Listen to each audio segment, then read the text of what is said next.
Yo, yo, yo, yo, yo! It is match day. It is the big game. Arsenal versus Manchester United. We're here live for the build up to the game. Make sure you smash a like, and we're going to get straight into it.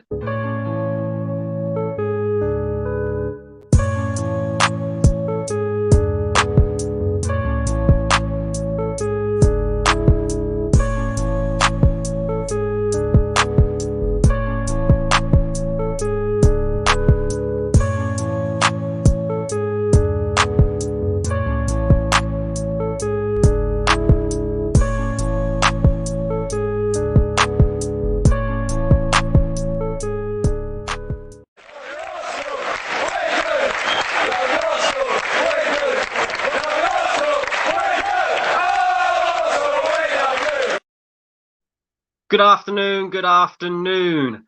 Big, big, big game. It is match day. Arsenal taking on Manchester United at the Emirates. We're here right now for the build up. I've got a few stats to show you guys. Interesting stats. Very, very interesting stats. And I have shared the link in the comment section. So if you want to come on and have your say, you are more than welcome. Come on. Come on. Arsenal fans, Man United fans, it does not matter who you support. Come on and have your say. And firstly, Arsenal versus Manchester United is always a big, big game, as we all know. Back in the day, it used to be the game which would decide the title. And at the moment, we're not of that sort of level, either of us at the moment, even though Manchester United are certainly up there fighting for a title this season. We are still mid-table, unfortunately. But it's going to be a big game. It's going to be a close game. We all know this. And I've got a few stats to show you guys just to prove this. So the first stats that I'm going to show you is the Arsenal versus Manchester United head-to-head stats since 2006. So this is since Arsenal moved into the Emirates Stadium. Manchester United have won 13 of them games. Arsenal won 9. There's been 9 draws as well. Of course, 9 losses for United, 13 losses for Arsenal. And Manchester United have scored 43 goals and Arsenal scored 36. And that is since 2006, since Arsenal moved into the Emirates. And that is Premier League games. Now, looking at them stats there, that is mad. Very, very close, really, when you properly break it down and think about it, you know. Manchester United have only won 4 more games than Arsenal. And we've been in a major like downfall since around about 2006, and yet they have still been very tight games. If we move on to since 2010, so in the last decade, the last 10 years, it becomes even closer. Again, Manchester United have won 4 more games than Arsenal head-to-head in the Premier League.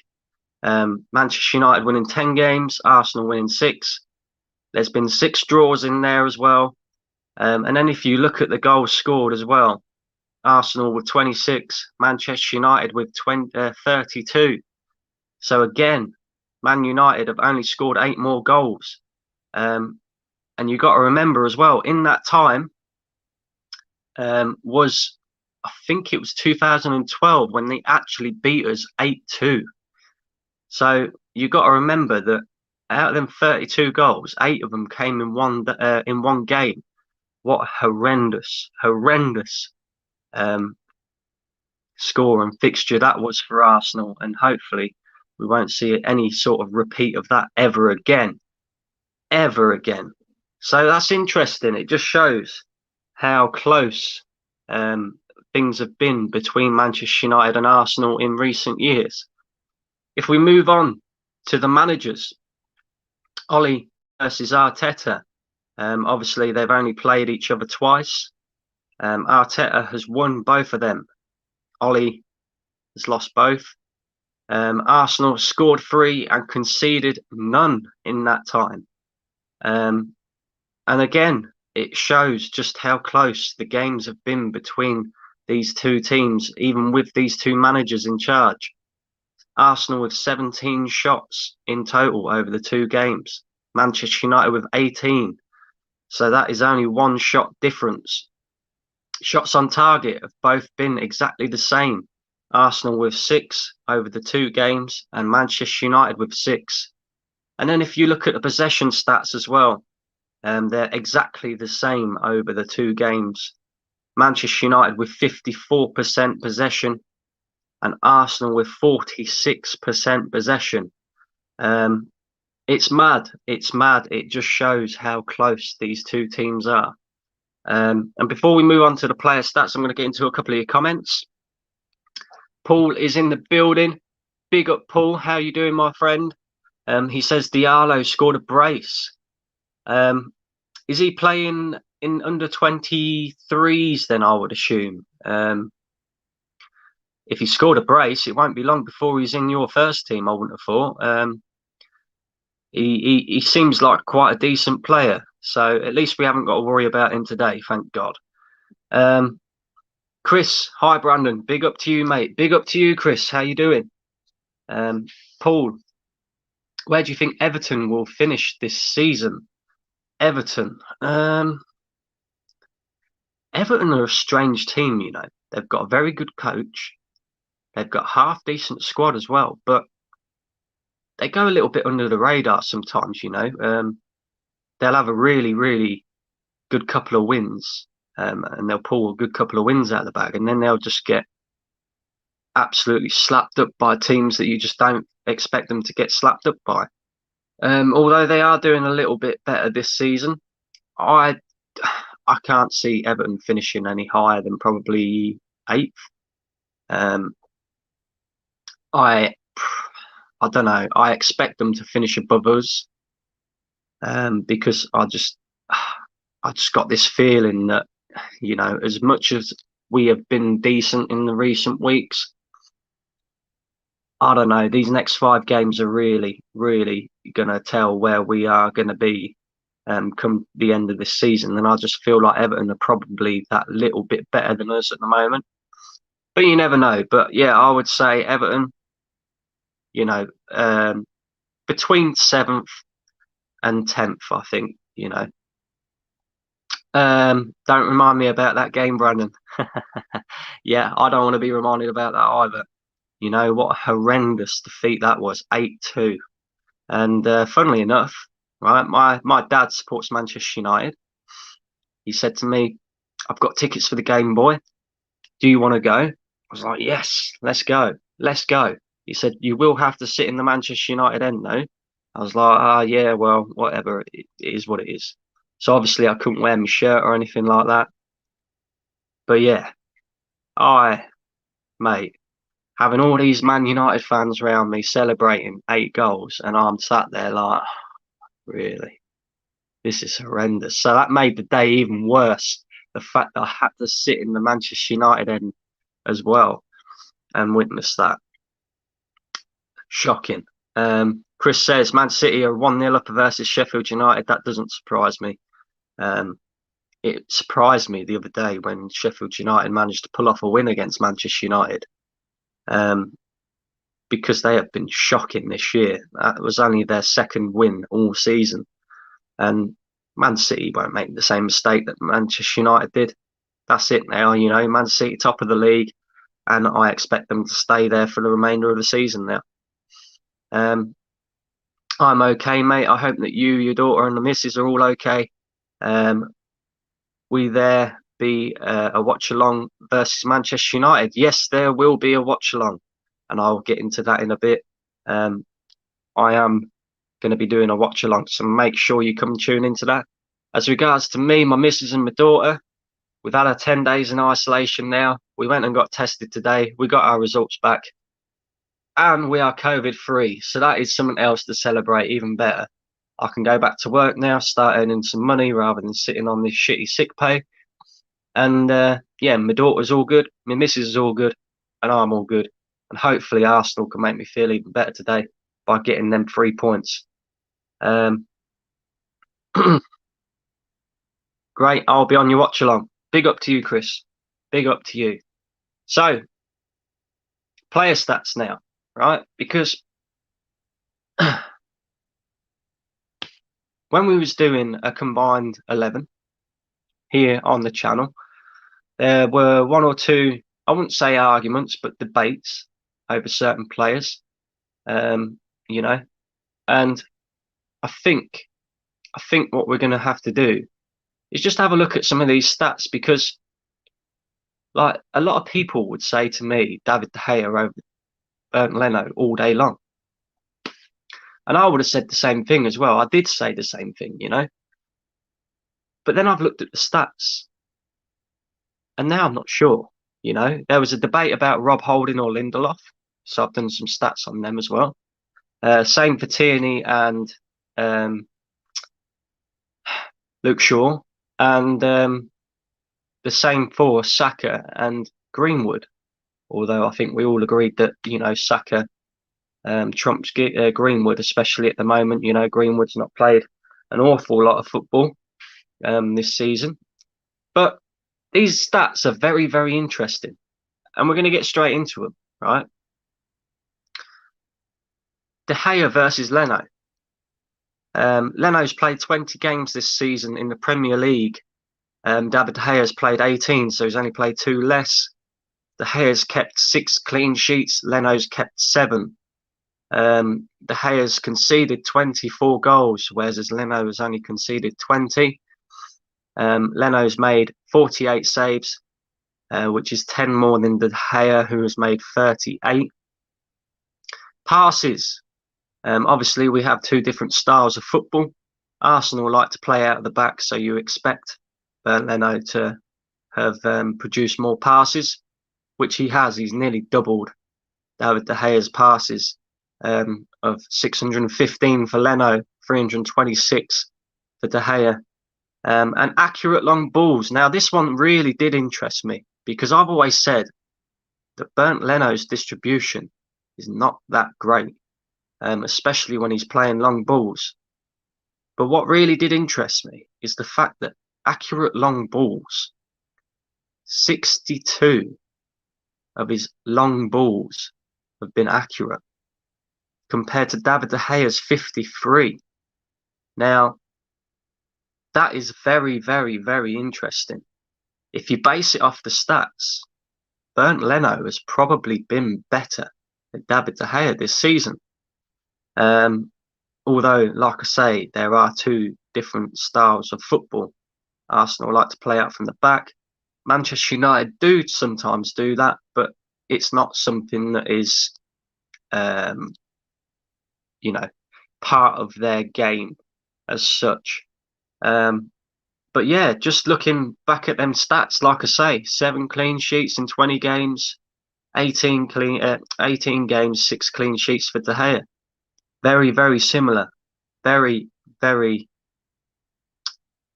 hard to choose between the 2 of them, I would say.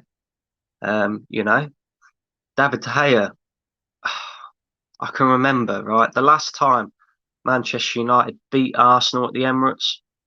Do you all remember this? Yeah, David De Gea, absolutely exceptional in the game. I think we had over 32 shots in that game.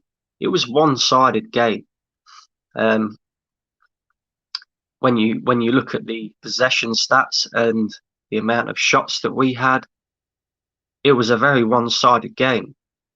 But Man United won that game 3-1. And a lot of it was down to this guy. I mean, he was absolutely exceptional. I'm not even joking. The guy could have saved the Titanic on the day. I'm not even joking. He made some exceptional saves, especially the one against Sanchez.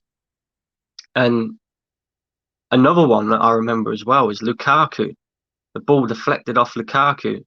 And what a save that was, because that was going in all day long. and not many goalkeepers would make that save. But since then, De Gea's sort of fallen off a little bit. He's still a very good goalkeeper. There's no question about that. But he's not of the top level that he was. So, and I think them stats there just prove it, you know, because I don't feel like Bernd Leno is a top goalkeeper. I think he has certain parts to his game which is very average, and that he needs to improve on, definitely, in order to reach that level. One of them being his distribution, the other one being his commanding of the box. But between the two of them, they're both very, very good shot stoppers. David De Gea probably just trumps Leno on the shot stopping front. But Bernd Leno is a very good shot stopper. And yeah, it just shows how far De Gea has sort of fallen off a little bit. And yeah, interesting one.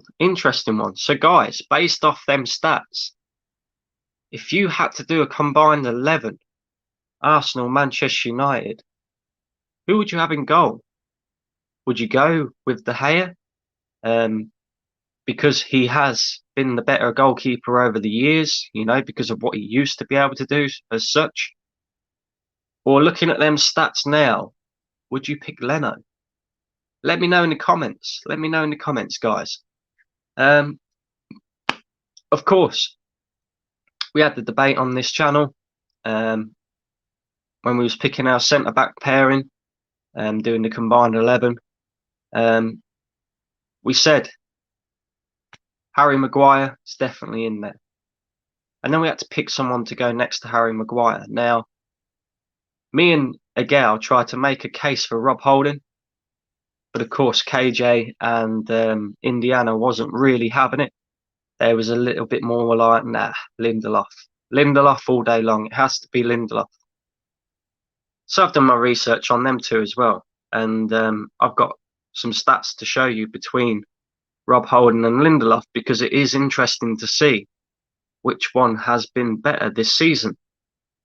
Before I do that, I've just got a comment here. Joe, what's up, brother? How you doing, Joe? So yeah, Lindelof versus Holding. Here we go. Lindelof has played 14 games. Rob Holding, 17 games. This is in the Premier League, by the way. Lindelof made 13 tackles. Rob Holding's made 20 tackles. Tackle success rate. Rob Holding's is at 55%. Lindelof is at 46%. Interceptions. Rob Holding made 17. Lindelof's made 16. Clearances. Rob Holding with 66. Lindelof with 55. Duels won. Rob Holding 68. Lindelof 55. And aerial battles won. Rob Holding with 41 and Lindelof with 35. So if you're basing it off the stats, Rob Holding has actually been better than Lindelof this season. Although the one case that you could argue is that Rob Holding has played 3 more games than Lindelof. Like I say, I was quite shocked really by Rob Holding's stats. They're not bad stats at all, really. I mean, again, he's another player that I don't particularly rate. He's another player that I just kind of feel like we need better than. But Lindelof, I don't know. It's interesting. Indiana in the chat here. How you doing, Indiana? Brandon, Arsenal are back. No need to compare the teams. United will struggle today. Arsenal are back. I don't know about that. But like I was just saying, you know, when we was having a little back and forth between Holding or Lindelof, you know, even Leno and De Gea, although we all agreed on De Gea, sorry.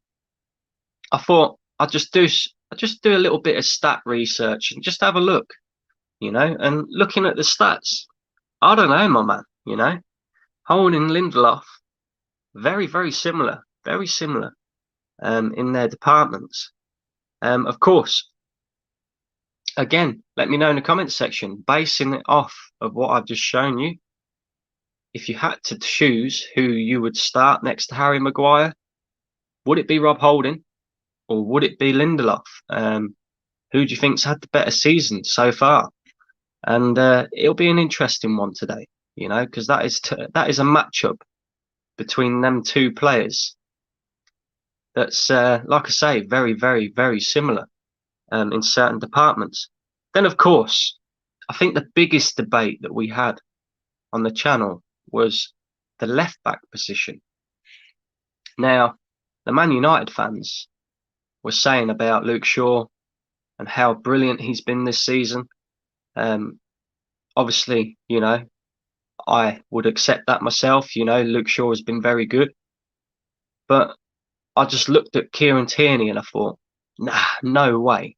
No way has Luke Shaw been better than Kieran Tierney. Well, this one is very, very interesting. And United fans will probably like this one. Luke Shaw versus Kieran Tierney. Luke Shaw has played 16 games. Tierney has played 17. Luke Shaw has made 26 tackles, whereas Tierney has only made 14. Luke Shaw's tackle success rate has been 65%. Tierney's at 57%, so very similar sort of rates there. Interceptions, Kieran Tierney 13, Luke Shaw with 9. Recoveries, Luke Shaw with 89 and Kieran Tierney with 79. Crosses, 80 for Kieran Tierney, 74 for Luke Shaw. Now, this is where it gets interesting. Cross accuracy.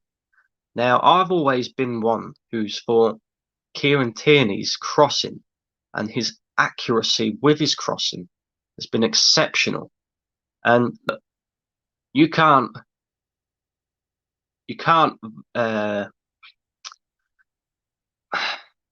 I don't know what the word is, but basically some of his crosses are on a tee, you know, and he can't help the fact that the strikers have been dog shit this season.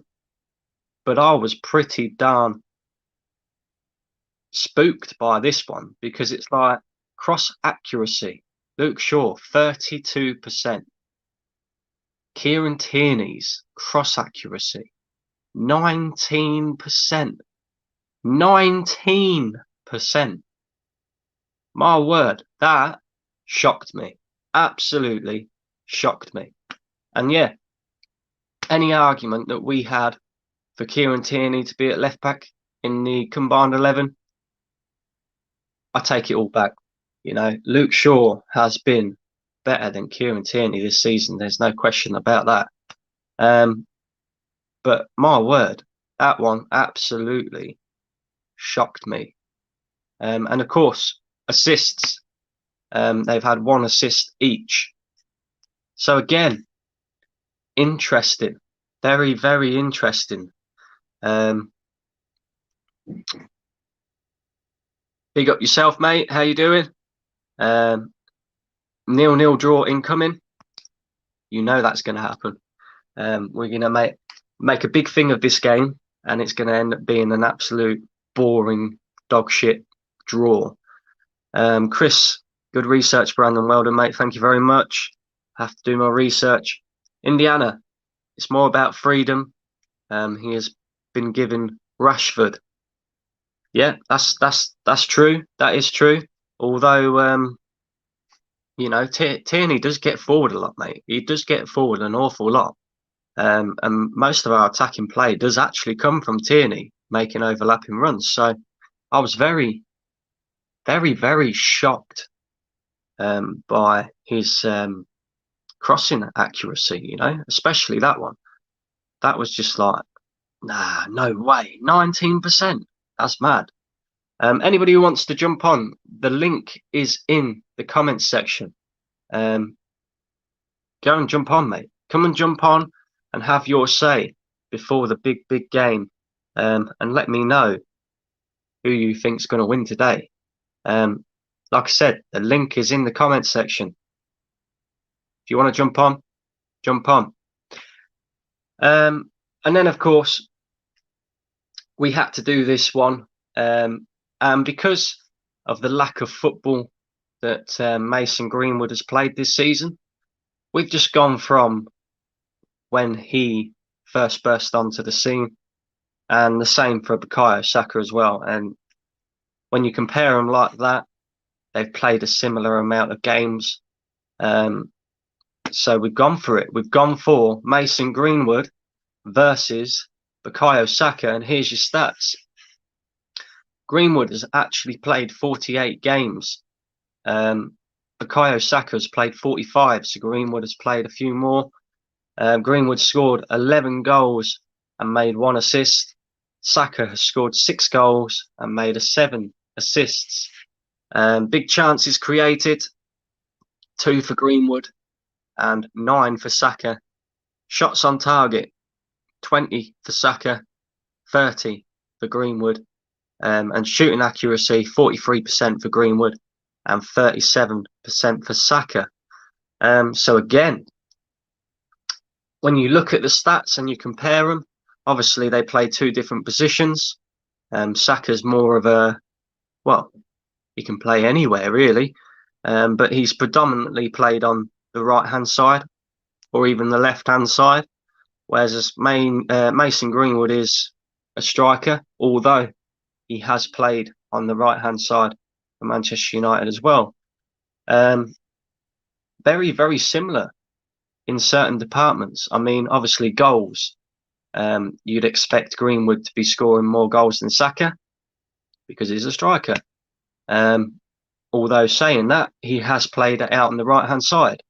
So, you know, in that department, again, they're very, very similar. Assists as well. Obviously, Greenwood has only got the 1 assist, but again, he's a striker. You know, he's the one who scores the goals, not really the one who creates. Whereas Saka is more of a creator. And like I say, 7 assists, and that is Premier League stats, by the way. It's not overall stats. That is Premier League stats. Again, like I say, shots on target, 30 for Greenwood and 20 for Saka. So there's only 10 shots difference between the 2 of them. But again, Greenwood's a striker, Saka is more of a creator. And then you've got your shooting accuracy. I knew Greenwood was going to be have better accuracy than Saka, because he has been, well, we have been told that he is the best finisher at Manchester United, and I fully expected him to have a better shooting accuracy, although Bukayo Saka's shooting accuracy isn't half bad either. So again, choosing between the 2 of them, you know, which one is better is very, very difficult. Very, very difficult. And to be honest with you, I look at it like this. Yes, Greenwood plays for Man United and Arsenal plays for Saka, but they're 2 young, English, very talented players. And for an Englishman's point of view, we're going to have a very, very exciting England squad in years to come, especially if them 2 are part of that, which I think they will be. Like I say, very, very talented players. If you look at what Bukayo Saka's been doing this season, he's been exceptional for us. I think he's actually had about, I want to say, between 6 and 7 man of the matches. Even when we was playing poor, this kid was carrying this team. And I suppose that's another thing that you've got to look at as well. Manchester United squad is better than Arsenal's, so maybe that comes into it as well. But again, guys, let me know in the comment section, which player is better, Greenwood or Saka? For me, I'm going to be biased. I'm going to say I think it's Bukayo Saka. And I say that because I think, you know, this guy, he can play multiple positions. He can play left back. You could probably play him right back. I tell you what, you could probably even play him in goal and he'd still be world class. Or he'd still look world class. I'm not saying he's world class yet. But yeah, this kid is exceptional. And I know Mason Greenwood is a very good player as well. But I would just give the edge to Saka personally myself. But guys, let me know in the comments section who is better, Mason Greenwood, Bukayo Saka. Now, of course, Arsenal taking on Manchester United, and it's going to be a great game and a very close game. You know, people who say that they think Arsenal are going to win this 3-4, 5-0, or you know, it's going to be a 3-1 or a 4-1. You just have to look over recent years and look how close these games have been. I mean, Arsenal beat Manchester United at the Emirates last time out 2-0. But again, it was a very, very close game. Even those, you know, we beat them 2-0. It looks as though we didn't have as much of a close game as what the scoreline maybe suggests. But when you look at how many shots each team had, the possession stats as well, shots on target, it was a very, very close game. And the difference being is that we actually just put our chances away, whereas Manchester United didn't. And then again, even at the game at the beginning of this season at Old Trafford, very tight, very close game, and we needed a penalty to win that. And I know the United fans like to take the piss and say that penalty was our goal of the month because it was the only goal that we scored in that month. I hope that's not the same repeat again this time round. I know it's not quite February yet, but it is the end of January, and I just last time we played Man United was the last. Well, we won, and then we went on that bad losing streak, and I don't want that to happen again. We've got some tough fixtures coming up. Manchester United need to win this to stay in the title race. I think a lot of Man United fans would agree that, and we need to win to have a chance of possibly getting in the top 6, top 4, if that is at all possible. So it's going to be interesting. It's going to be very, very interesting. Chris says, listen, if we end up drawing, I'll be happy because I hate seeing United lose versus Arsenal lose versus Manchester United. I agree. I think a draw would be a good result. For us, maybe.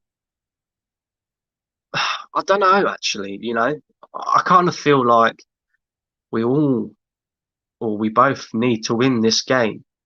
So I don't think a draw would be that much of a good result. Although, when you look at the matchup between two teams, it's hard to call who's going to win this game. It really is hard to call. For me, it depends on the lineup. It depends on Mikel Arteta's lineup. If Mikel Arteta plays, you know, the lineup that I want, which is Bernd Leno in goal, Kieran Tierney at left back, Cedric at right back. Don't want to see Bellerin. I would go with centre back pairing of. Do you know? I'd like to see Pablo Mari in there, but I don't think he will be. So I would go. You probably have to go with David Luiz and Rob Holding. Midfield of Thomas Partey and Granit Xhaka. Emil Smith-Rowe in the 10. Saka on the right. Pepe on the left. And then Lacazette up top because I don't think Aubameyang's going to be available. Maybe he might make it to the bench and we can bring him off the bench later. But I probably wouldn't start him. If he goes with that sort of lineup, I think we can just about win this game. If I see Hector Bellerin at right back, if I see Eddie Nketiah starting up front, or even Willian, we got no chance. We got no chance whatsoever. So it all depends on the lineup for me, as to whether we can win this game or even get a point out of this game. And I think it's a similar thing for Manchester United as well. If they see Cavani up front rather than Martial, because Martial hasn't been great recently. The same with their centre-back pairing. Obviously, I don't know too much about Manchester United, but going off what Manchester United fans have been saying, they'd rather see Bailly next to Maguire and Lindelof. So if Bailly passes a late fitness test and manages to make it, I think it's going to be a similar sort of thing, and we'll probably know a bit more once the lineups come out. Where are we? Daniel says, I like both, so I'm not picking. Sensible. Stephen's in the house. How you doing, Steve? Ability, Greenwood and Saka are very close on, but on form at the moment, it's got to be Bukayo Saka. I agree. Any chance of coming on your stream, mate? Yes, I have put the link in the chat. It's right at the very top, and you should be able to find that. Yeah, it's there. I can see it here. If you want to come on, click on the link. Come and have your say. No problem whatsoever. Any of you wants to come on, come and have your say. Between Greenwood and Saka, it's almost balanced. Exactly. They're both talented players, no doubt about this. 100%. Yeah, I've just said so, Sam. I agree with you about Bukayo Saka. And Chris says, win 5-0, no way. Maybe it was Ty who made the prediction. No, I'm just seeing a lot of scores, like a lot of people thinking, maybe we can go and you can't see it in the chat. It should be there, mate. It should be there.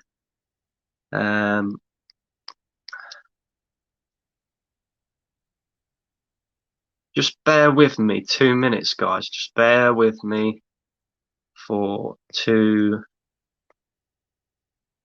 minutes.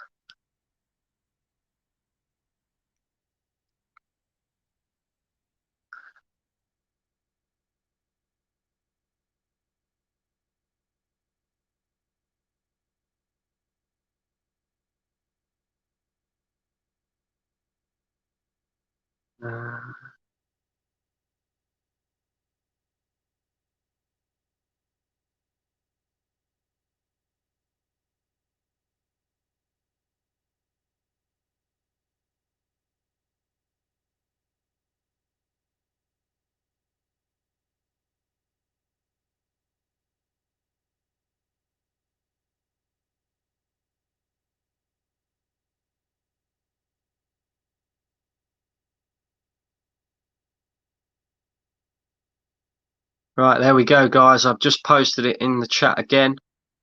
Let me know if you can see that. There we go. Stephen is in the house. How are we doing, Steve? Not bad, you? Can you hear us? Not bad, mate. Not bad. What are we saying then? Are Arsenal going to win this game today? You know what? Now, usually I've been like third with Arteta in, Arteta out, right? Not usually been back in the team. But I'll tell you what. Today I feel that fuck it, right? 2-1 Arsenal. 2-1 Arsenal. Okay.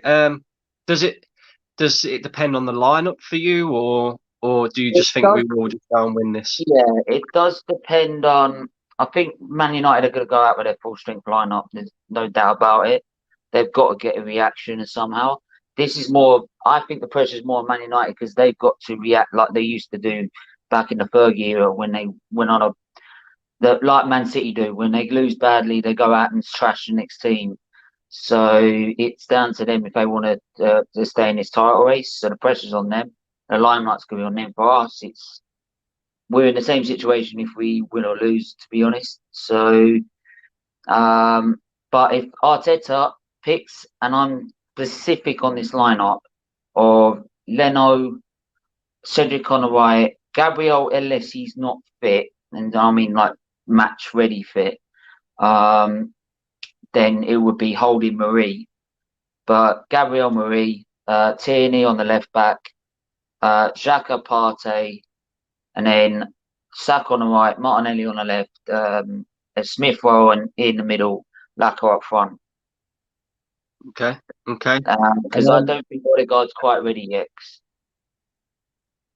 Okay. Okay. I'm going to put you on the spot. Obviously, you've seen my stats. You've seen what I've done a bit of research on. So I'm going to put you on the spot. Ole Gunnar Solskjaer or Arteta? You've got to give it to Ollie at the minute. You've got to. Because Okay. at the minute, and this is not me because I'm Arteta out, it's just the fact that you look at what Man United have been able to do this season. They've managed to kick on and challenge for a title. Now, I'm not hearing that no manager, right? I'm not hearing that the fact that Ollie doesn't have to do anything. It's whether it's just down to the players for getting them up in that position. Ollie's must. Ollie's managed to get that team to that position and on that sort of run and get them into contention for a title. So they've definitely improved this season. So at the minute, you've got to give it to Ole Gunnar Solskjaer. But then Arteta, for me, if the next 5 games we get what 3 out of 4 positive results out of those games, you could then start saying we turned the corner. Because it's all right saying it in the last 5, but the last 5 against teams that we should be beating. Whereas the rest of them, the next ones are what teams that are in front of us. Okay. Next one. David De Gea or Bernd Leno? One moment you could say David De Gea was the keeper. But Leno saved us so many times this season. And I'd have to give it to Leno in a minute. Okay. And I just don't get why he gets the disrespect sometimes that fans give him. I really don't. Okay. Lindelof or Holding?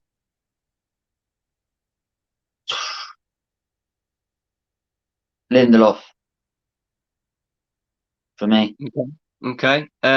Luke Shaw or Kieran Tierney? Oh fucking hell, we were having this debate last night. Gee, we had this debate on about 2 streams last night. They are literally on the same level. And we said sure because his form has been more recent because like Tierney's has done it throughout the season and yet Shaw's come back halfway through the season and caught him up on sort of form wise. So but I'm biased, so I'm gonna have to say Tierney because Tierney, like he's not just that, he's a leader. He's been the only sort of leader in that team. Okay. And finally, Greenwood or Saka? Saka. Okay. I'm Okay. sorry. I get the fact that Greenwood's had a tough time of late, and like I hope he gets like the support that he deserves and that because he is a fantastic player. But at the minute, you've got to give it to Saka. Saka's just like again another shining light at Arsenal, and it just shows that why he deserves that number 7 shirt at the minute. Okay. And finally, score prediction. I said 2-1. 2-1. Martinelli, You got any scorers in mind? Who do you think is going to score the goals? Martinelli winner. Uh, Saka gets to assist. Okay. Okay. Thank you for jumping on, mate. But then, I've got some people. be honest, mate. Right? Even if it's a boring 1-0, I couldn't care. Just, just win. Yeah, as long as we get the 3 points. Exactly. Yeah, Exactly. Thank you for jumping on, mate. I've got a few other people waiting, so I'm gonna. Yeah. Of course, guys, if you haven't already, please make sure you go and check out Stephen's channel, S Featley TV. Anything else you want to plug, mate? yeah. Just my live awareness show every week on Tuesday is at some time on a Tuesday. That's the main show that I want to promote all the time because that raises awareness. And anyone who want to raise awareness of a particular cause they want to raise, they can jump on and have their say on that. But yeah, but everyone smash the like button, hit the subscribe button because everyone deserves their platform. So big up to Brandon and give him the support he needs. Cheers, mate. Thank you. No worries. So there you go. Stephen has said it. Stephen has said it. We've got Kesh in the building. How we doing, Kesh? I'm not too bad, man. What's up? So, I'm assuming you've just got back. Yeah. Yeah. So, I've just been through a few stats. Interesting stats, mate. Interesting stats. I'll just run through them real quickly again with you. So since 2006, since Arsenal moved to the Emirates, Manchester United, this is head-to-head, by the way, in the Premier League. Manchester United with 13 wins, Arsenal with 9. There's been 9 draws. Man United have scored 43 goals and Arsenal scored 36. If you go to the last decade, so since 2010, Arsenal have won 6, Man United have won 10. There's been 6 draws, 26 goals for Arsenal, 32 for Manchester United. So that just goes to show how close of a game it is between the two teams. We've done the stats on Ole versus Arteta. Obviously, they've only played 2 games against each other. Arteta's won both. Arsenal scored 3 goals over them 2 games. Man United none. The shots and the shots on target stat shows just how close it's been between the two teams as well. Arsenal with 17 shots over the 2 games. United with 18. Both teams with 6 shots on target. And over the 2 games, Manchester United have had 54% possession to Arsenal's 46%. So again, that shows how close it was. And then I've done a couple of player stats because obviously we did the combined 11 on Agal's show. We did the combined 11 on here as well when I had KJ and Indiana on. And there was a few disagreements, would I say, between certain positions. One of them was goalkeeper. We all agreed eventually on David De Gea, although pulling up the stats now, it's very close between the two. Leno's played 20 games in the Premier League. De Gea with 18. Leno with 7 clean sheets. De Gea with 6. 24 goals conceded by De Gea, 20 by Leno. 48 saves made by Leno, 38 by De Gea. Passes, obviously, there's 2 different styles of football. We build from the back. Manchester United probably not so much. So Leno's passes have nearly doubled David De Gea's. 615 for Leno, 326 for De Gea. And accurate long balls. That one surprised me because I've always thought Leno's distribution has not been that great. But 62 accurate long balls compared to De Gea's 53.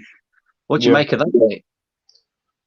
Listen, I said the other day on the Football Terrace that De Gea has been the better keeper for longevity of his career, but as of this season, I do feel Leno's performed a lot better. But obviously, they're going to counter that by saying, "Well, you're 9th and we're 2nd or whatever." So it's not really an argument. Like I couldn't care less who's in goal between both of them, to be honest.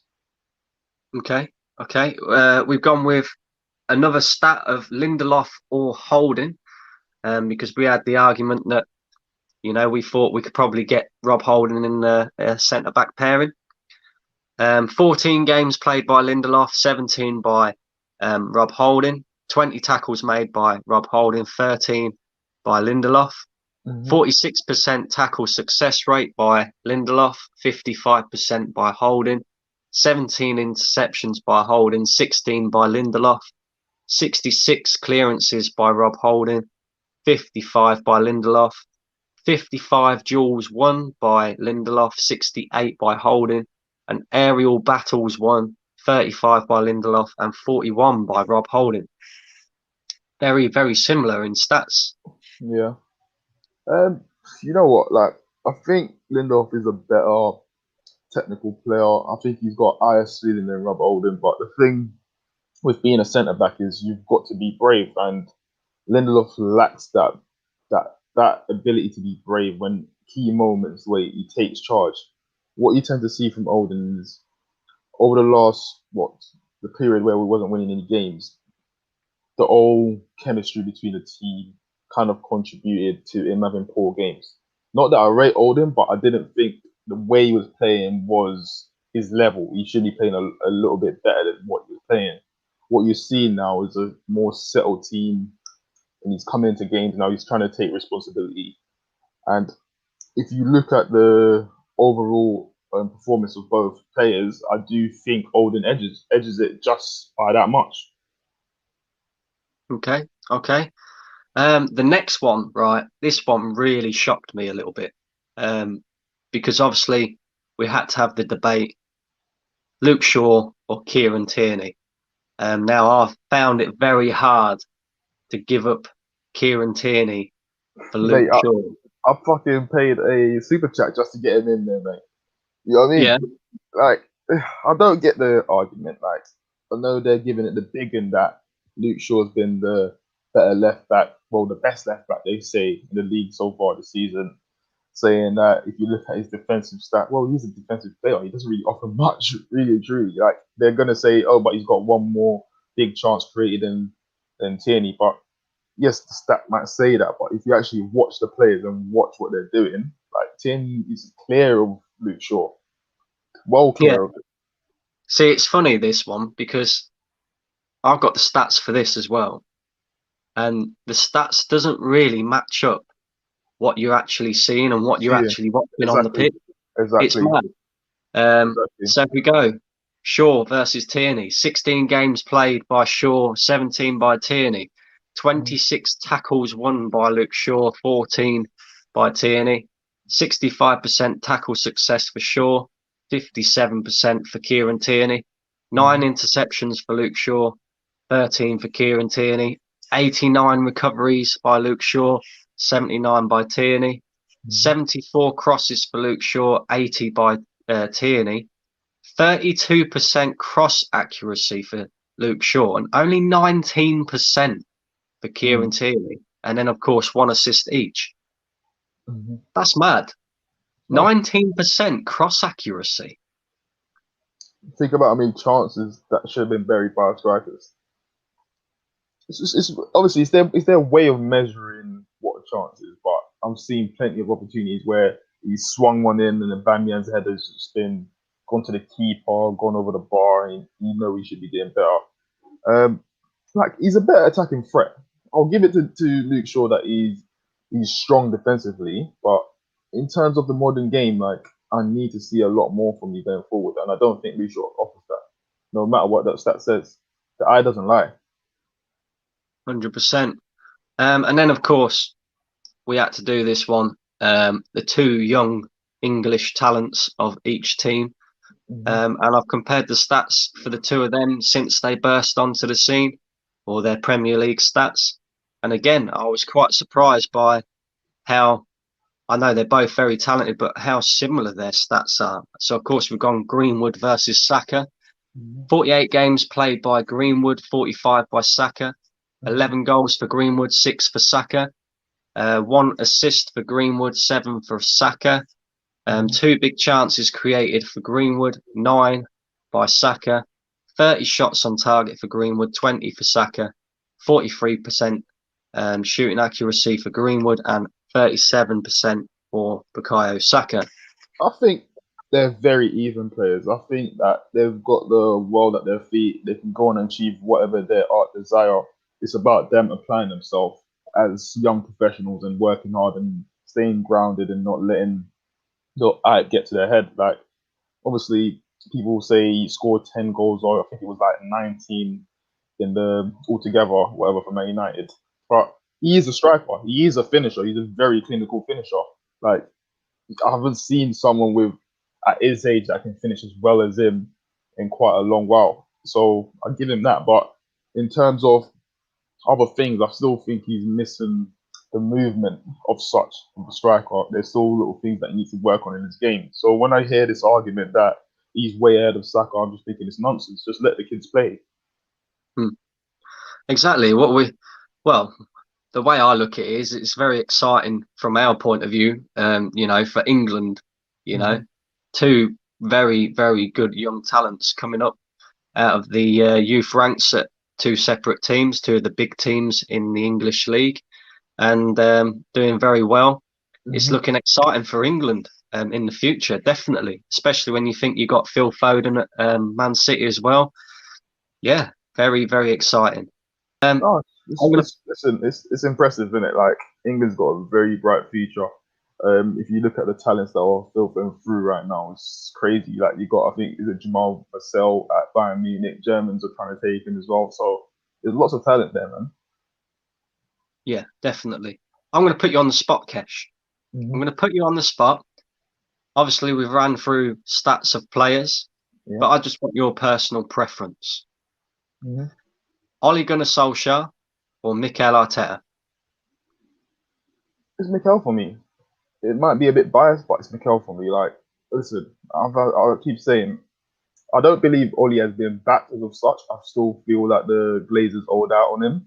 But if you look at the abundance of talent they've got in that team compared to ours, you can't really judge if Mikel could do a good job there than what he's doing there, or Oli could come here and do some magic that he's doing at Man United, at Arsenal. There's no barometer to do that. So what you can say is, like, obviously the tables are the turn for Mikel. Yeah, there's still judgment left there for him, but he's done an incredible job in turning this around. And I know people are going to say, yes, it should be like this anyway. I understand that, but for certain circumstances that was going on behind the scenes, I do feel impacted the performances on the pitch and things like that. And let's face it, like, he didn't exactly get the backing that I feel a new manager should get, especially one that's not really got the experience. You need to give him tools that can get him by, and he didn't get that. And I feel our fan base seems to downplay everything he does. Like, I see fans say it's the youngsters that's carrying through. Well, if I threw those youngsters on the pitch, you think that they'll be getting these results? It's clearly something he's doing. Give credit where credit is due. Like, if you look at the way our defensive record's been for the last 15 years, basically, and look at it now, like, you can see changes. You look at our previous two seasons under Emery and the likes of Arteta coming in post lockdown. Well, we was attacking from one side. The squad looked so unbalanced. Like, there was no goals coming unless it was coming from a Banya. Now you see a team that's actually playing together and having different ideas of how to break teams down. Albeit that it's come so late in the season, but we can't rest on that. I'm not saying because we can't rest on it, we shouldn't remember, because I do feel that we tend to forgive very easy. And I'm saying don't forget the previous few months, but give credit where credit is due. Yeah, I agree with you. David De Gea or Bernd Leno? You know what? I'm really not bothered about who's in goal. It's a weird one, like, because I still don't feel. Listen, Leno's been good in a lot of games since he's been at Arsenal, but I still feel he's prone to these small mistakes when they really matters. And then there's times where he does step up to the plate. It's just not consistent enough for me. The same with De Gea. De Gea hasn't been the same keeper that we saw 3 or 4 years ago. So they're both prone to mistakes, and I think they're both just as good as each other, honestly. So it doesn't matter which one would you pick though? If you obviously, I'm Arsenal, so I'm gonna go with Leno. Okay. Lindelof or Holding? I'm gonna have to go with Olden. Not that I think that Olden's better than Lindelof, but if you look at the way that the two performed this season, Olden's been playing a lot better, and I do feel at times Maguire has to carry Lindelof. Okay. This is probably going to be the easiest one to answer for you. Luke Shaw or Kieran Tierney? Who is Luke Shaw? Who is he? I'm waiting for him to get spun up today. I can't wait for that. And if you really had to choose, obviously, we both agree that we like both players. But if you had to choose between the two, Greenwood or Saka? Saka all day. Saka all day. Come on, listen. I can't tell when the last time Arsenal's had apart from Sanchez, a exciting winger. Like, not a winger that's just purely on scoring goals, but he gives you both sides of the games. Like, he's adding the goals to his games now. He's got the assist, and he's from El Hand. Like, he's an English lad. Like, you know what I mean? Like, he's one of our own. Yeah, 100%. Got a comment here from Common You Gooners 11 Raps. He says, I don't care about stats. It's what you see on the pitch. And I see agree. nothing but quality from Tierney. I agree with you as well, mate. I 100% agree with you. Anybody else who wants to jump on, come on, jump on and have your say. The link is in the chat. So just click on the link. It'll bring you straight to the studio. And come on and have your say. Come on and let me know who's winning this game today. What's your score prediction, Kesh? I got it down as a 2-1 Arsenal. 2-1 Arsenal. You got any scorers in mind? Any scorers in mind? It's a difficult one, you know, a difficult one. For some reason, I got a feeling that I don't think he's going to play. I was going to put a bet on Tierney to score, but I don't think he's going to make it for this game. Okay. We got Chris in the building. How we doing, Chris? Hi, Brandon. Hi, Kesh. Big up to everyone. Right, yeah. So, same questions for you, Chris. Same questions for you. Obviously, you've seen the stats. You've been watching the stream. So let's go through it. Ole Gunnar Solskjaer or Mikel Arteta? Well, I'm going to have to go with, well, both are inexperienced managers. I'm going to be honest with both of you. I'm not a fan of Arteta.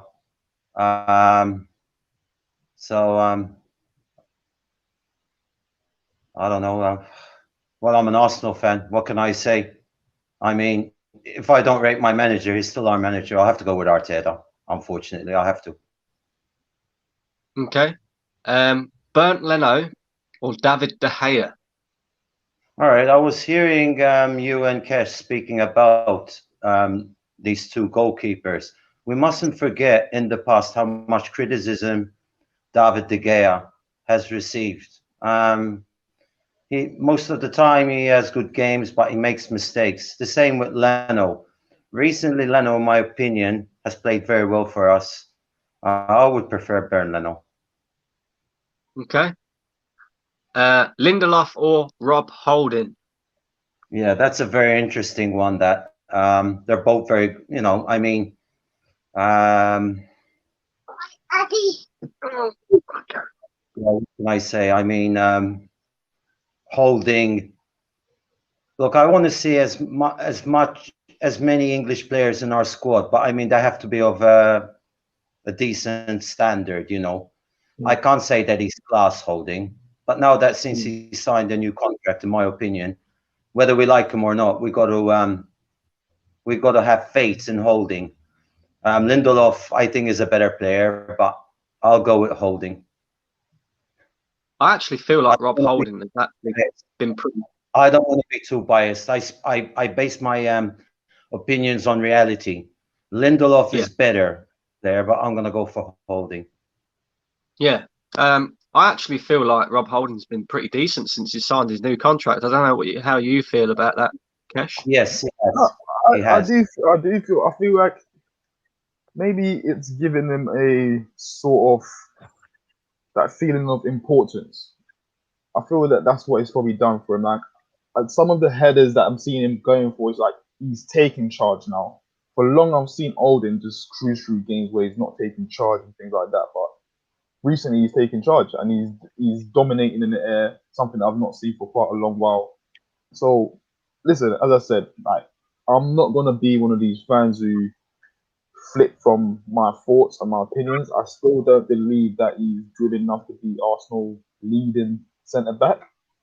The same with the likes of Pepe. Like I know he played well against Southampton, but one goal does not change that for me. I feel he needs to go on throughout the rest of the season and show me consistency and change my mind. And listen, there's nothing wrong with being wrong. There's nothing wrong with being wrong because listen, like you got the likes of Perez and Henri that started slow, but it's down to the players to apply themselves properly and show us fans that they can go on and reach the potential that we believe that the likes of Pepe could have reached when he first came in. Not this player that's lazy at times and sometimes doesn't seem bothered. Like, show us that you deserve to wear this red and white kit. Yeah, 100%. I agree with you. Moving on. Luke Shaw or Kieran Tierney? Well, from the stats that I've just seen, obviously, I was surprised as well. Luke Shaw is ahead in the stats. Listen, they're both great players, all right? It's not being biased. I love Kieran Tierney. For me, I think he should be the future Arsenal captain. I don't know if you agree with me, Brandon and Kesh. He's I our agree. best left back since Ashley Cole. Best left back since Ashley Cole. There's no doubt about it. Yeah, He is I our would best agree with you on that as well. Ashley Cole. We haven't had a decent left back since Ashley Cole. Maybe Gail Clichy, because I mean, I don't think we can put Kieran Gibbs in that category. I mean, he was a good player, but I mean, he was still in the development progress. I'll go with Kieran Tierney, even though the stats are in favor of are against him. I'll go with Kieran. No, Kieran Tierney for me. Okay. And lastly, tough one, this one. Greenwood or Saka? Oh, Saka, mate. Listen, they're both outstanding players, and I agree with you, Brandon. We've got a bright future for England because we need these type of players from the grassroots level. No way. Bukayo Saka for me. The fact that he signed a new contract, I said, thank God, because I thought he was going. I thought he might have been heading towards Liverpool. But I'm just glad he signed on the dotted line. I think you agree with me, Kesh and Brandon, about this. And Yeah. I got some good news. I just heard from beIN Sports, Thomas Partey and Emil Smith-Rowe are fit for today's game. They are fit. I can confirm it to both of you. Nothing was mentioned about Kieran Tierney. I don't know if you can give me an update on him. They're gonna have a late assessment on Tierney. I think it's something to do with his calf, a tight calf or something like that. At the end of the day, like the season, it's a very long season left. We've got a long way to go. I don't see us risking him if it's really a problem that could be something that leads on to being more damaging. So it would probably be best to rest him. I agree. I agree. I wanted to ask both of you, if you don't mind. I think Arteta should take a risk today. He should take a gamble. If he's going to choose Callum Chambers, if he's going to be on the bench, do you agree with me? Maybe he should slot him in alongside Thomas Partey. Thomas Partey. Listen, he can play in midfield. He was full player of the season playing in midfield. I get what you're saying, but I don't think this is a game to compromise and take a risk like that. Like, this is 3 points up for grabs. We've seen the likes of Everton just drop points. Like, we need to make sure we put the best team that's capable of getting 3 points today. I think Chambers will be too risky. Remember, he hasn't played much football this season. I think he played once in the Europa League, so he's probably not going to be up to game speed. But I do understand that is something that we probably possibly could try. But now we're out the FA Cup and everything, like the closest time we'll probably be able to do that is a game that's probably that we see that is a lot more easier for us. But then again, there's no easy game in this Premier League. No, all right, okay. I'm sorry, Brandon. I just wanted to say I agree with Kesh. I mean, he hasn't played that much, Callum, I have to admit. I mean, it's not because I have a personal issue against Granit Xhaka. If he's not gonna, I mean, with Thomas Partey, is Danny Ceballos available for today's game? No, unfit. Available? No, he's not. He's not available. Him and Mari, Damian ruled out. All right. Well, he's either got to choose between El Neni or Xhaka. You know, Xhaka, the problem is he's just left-footed. He's slow, and if he's dispossessed, that's what concerns me.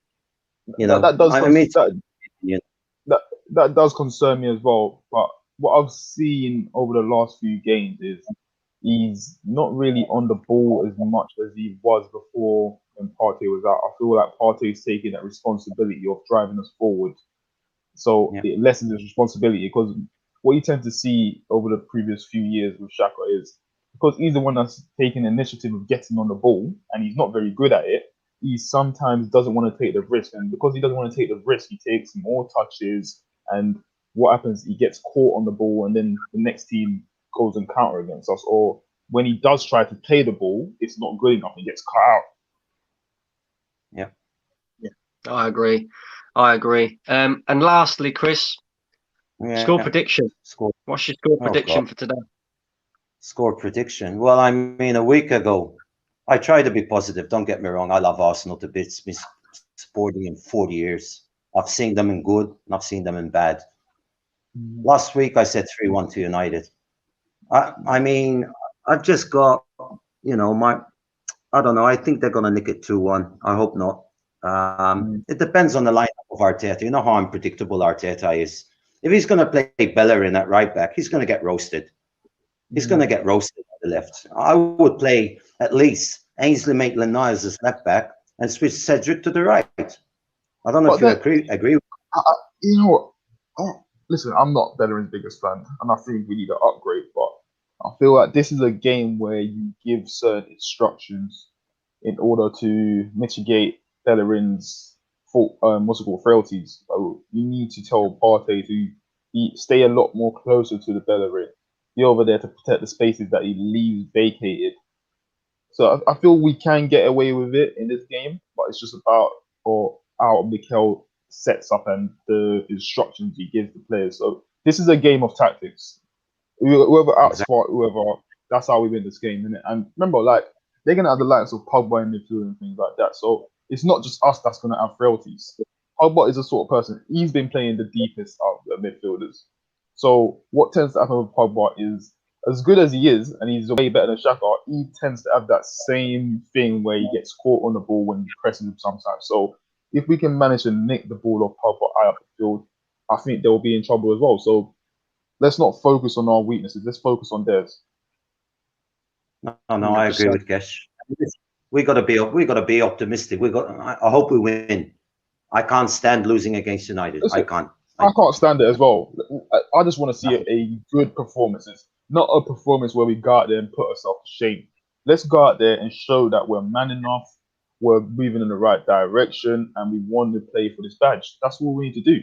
And if we do that correctly, we will stand a chance of winning this game. Yeah. Yeah. All right. I agree. I agree. Thank you for jumping on, Chris. I appreciate it, my man. Hopefully you'll be there to join me for the watch along, and of course the match reaction. Hopefully it'll be a nice Arsenal win. Hopefully. Yeah. But big up to you, Chris. Thank you for coming on, my man. So there we go. I'm just going to get into a few comments before we wrap this up. We have just gone over we're about 15 minutes over the hour mark now. Is there anything else you want to say, Kesh? Come on, you guys. Let's fucking get Come on, this you done. We got Gunnar Gal in the house. How are you doing, Gunnar Gal? Big up to you. We got Ken here as well. He says, I think Arsenal will win 3-1. Confidence. That's good. Will is in the house as well. How are we doing, Will? Let's hope for a good result today, he says, of course. He also said, I think it can go easily either way. Let's hope it goes our way. And I'm not even going to try and pronounce your name, mate. I'm not even going to try. I'm not being rude. I just don't want to get it wrong. Getting hype as fuck for the game, hoping for a cracker of a game, and hopefully we can cut up United. We got Smart Cookie as well here. It all depends on the lineup. I agree. Will's prediction is 2-0 to the Arsenal.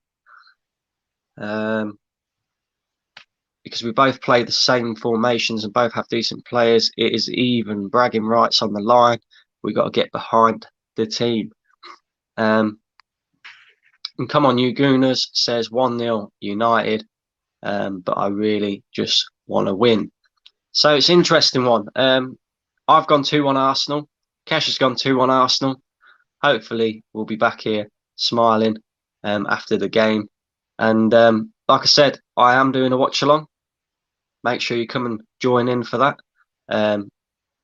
Obviously, it'll be around about what time's kickoff, Kesh? 5:30, is it? 5, yeah. Yeah, so I'll probably be starting the watch along around about 5:15, so we can do a little reaction to the starting 11 as well. Hopefully, Mikel Arteta puts out a decent starting lineup, and hopefully we can get a result. Come on, you Gunners. Let's do this.